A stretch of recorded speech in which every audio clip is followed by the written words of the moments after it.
Hey, y'all, you ever have one of those days where your quiet little life just explodes into something straight out of a crime thriller?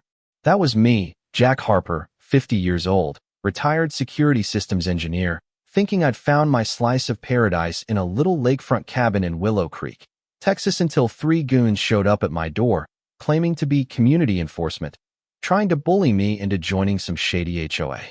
I'm talking clipboard-wielding wannabe cops, flashing a fake compliance order like it's a badge of honor, but the second one of them touched my Gates app, my low-voltage electric fence lit him up like a Christmas tree. And let me tell you, watching that guy flop into my rose bushes, legs in the air, shoe flying across the driveway, was the best laugh I'd had in months. I'm not some paranoid nut, okay? I spent 25 years designing security for military bases, seen every kind of trouble you can imagine. So when I bought this cabin, I wanted freedom, not some nosy neighborhood association telling me how to mow my lawn. Willow Creek was perfect. 3 acres, 200 feet of lakefront. Just me, my coffee, and the sunrise. For 6 months, it was heaven until the letters started. First one was all sugar and spice from Linda Grayson, the HOA president, inviting me to join their wonderful community. I wrote back, polite as pie, saying thanks but no thanks, I'm good. Then the tone shifted, letters about community benefits I was missing, warnings about neighborhood friction, and by the 5th one, straight-up legal jargon about mandatory compliance. I did my homework. Texas law says you can't be forced into an HOA unless it's in your contract, and mine was clean as a whistle. Linda, though, didn't seem to care about laws. That's when I beefed up my setup: AI cameras with facial recognition, motion sensors, and that 12-volt fence, all legal, registered with the county. My Glock 17 sat on the coffee table, right next to a stack of tech magazines, just in case Texas Castle Doctrine needed to make an appearance. So when those 3 showed up, Mike Tanner, Greg Holt, and Joey Vega, I was ready. Mike, the ringleader, was all swagger, waving his fake ID like it meant something, saying, "Sir, we're here about your HOA violation. Sign this, or else." I leaned into the intercom, calm as could be, and said, "Officers of what exactly? Show me a badge or a warrant." That's when Mike grabbed the gate. Bad move. The shock sent him sprawling, and I swear, his yelp could have woken half the county. Greg peeked through my window, saw the Glock, and started moonwalking backward like he'd seen a ghost. Joey, though he was sharper, spotted my cameras and whispered to the others, "We're being recorded, let's go." As they peeled out in their shady white SUV, I noticed something glinting in the bushes. A USB drive Mike dropped when he ate dirt. I scanned it for malware, plugged it into an isolated laptop, and what I found wasn't just some HOA nonsense. It was a full-blown operation called Lakeside Project. A map of Willow Creek marked 47 houses, mine in bright red, labeled Jack Harper, ex-military, high resistance, advanced tactics needed. Every house had a dossier. Income, schedules, kids, pets, the works. This wasn't about lawn care. This was intelligence gathering, like something I'd seen in my military days. The plan outlined a 6-month campaign to force everyone into the HOA, with phases: contact, enforcement, and something called final measures. That gave me chills. I called Linda the next day, voice steady, and said, "Found something you lost at my place yesterday, a USB drive with your Lakeside Project. Real interesting stuff." Silence on her end, then a cold, "We should meet. Jack, clear this up." I agreed, but on my terms: public place, no goons. Meanwhile, I looped in Sheriff Tom Bradley, a no-nonsense guy I'd met when I bought the cabin. Showed him the USB, and his face went grim. "Jack, this ain't just an HOA scam, this is organized crime." He ran checks on the 3 stooges. Mike had gambling debts up to his eyeballs. Greg had a rap sheet for assault, and Joey? He'd done time in Nevada for impersonating a cop. These weren't random hires, they were picked for their baggage. Things got darker when I heard about Ed and Clara Thompson, an elderly couple 20 minutes away in Pine Hollow. Same deal: fake community enforcement, goons, but they didn't stop at knocking. They pushed past Ed, set off some kind of smoke device, claiming it was a fire safety check. Clara started choking, tripped, and cracked a rib. While she was down, they pressured Ed to sign HOA papers. One of them, Joey, with his telltale neck tattoo, making creepy comments about their family photos, saying accidents happen to non-compliant folks. Sheriff Tom pulled me aside at their place, pointing out a fake business card from Lakefront Compliance Services and a radio frequency monitor Ed found in their backyard. Someone had been scoping their house, intercepting calls, watching them sleep. This was pro-level surveillance, not some small-time scam. Back home, I found my front door cracked open locked when I left, no question. My cameras showed nothing, which meant someone knew how to dodge them. On my kitchen table was a note. Jack, we can get to you anytime. Cooperate, or it gets ugly. 48 hours. Linda. My gut twisted anger, sure, but also grudging respect for their tech. My system was top-notch, and they'd slipped through like ghosts. I wasn't sleeping that night. Upgraded my cameras with hidden backups, set up encrypted radios with Tom, and started digging into Linda's company, Community Harmony LLC.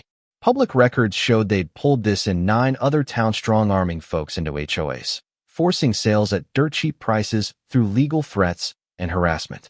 Then I found photos on the USB ME at the gas station, the grocery store, even asleep in my bedroom, shot through my window.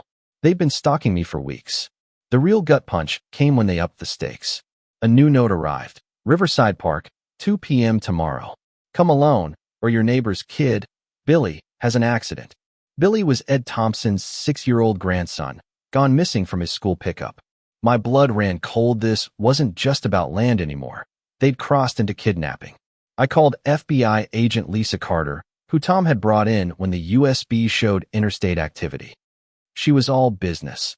Jack, we'll have teams at the park, but you need to keep them talking to buy us time. At Riverside Park, Linda showed up with 2 new guys, not the usual clowns, but pros, ex-military types, carrying concealed like they'd done this before.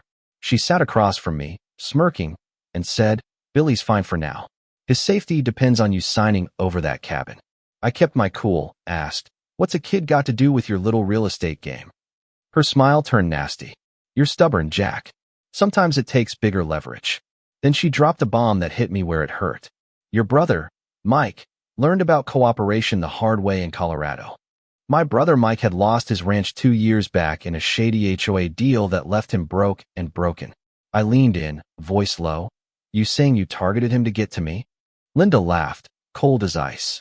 No, Jack, we targeted you because of him.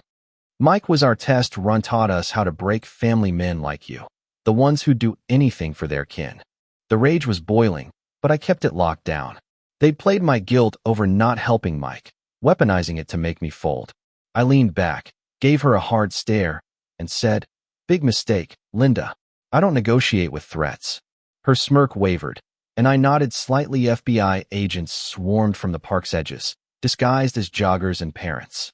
FBI, you're done, Lisa shouted, and Linda's goons raised their hands, knowing they were outgunned.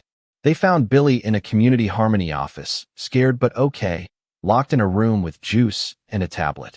Raids hit their offices, uncovering ties to Pacific Crest Holdings, a front for a Korean crypto laundering ring.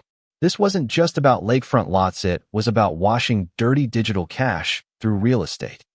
Linda had slipped up at the park, mentioning Korean partners, and the FBI traced it to millions in shady transactions across 12 states. I went undercover, playing a scared seller to trap Linda and her handler, a guy called Mr. Park. My cabin became a sting. Op cameras in every corner, agents in the woods. Park was all business, saying, Mr. Harper, you've caused expensive delays. Permanent problems need permanent solutions. I played along, asked, what's permanent mean? Linda chimed in, smug.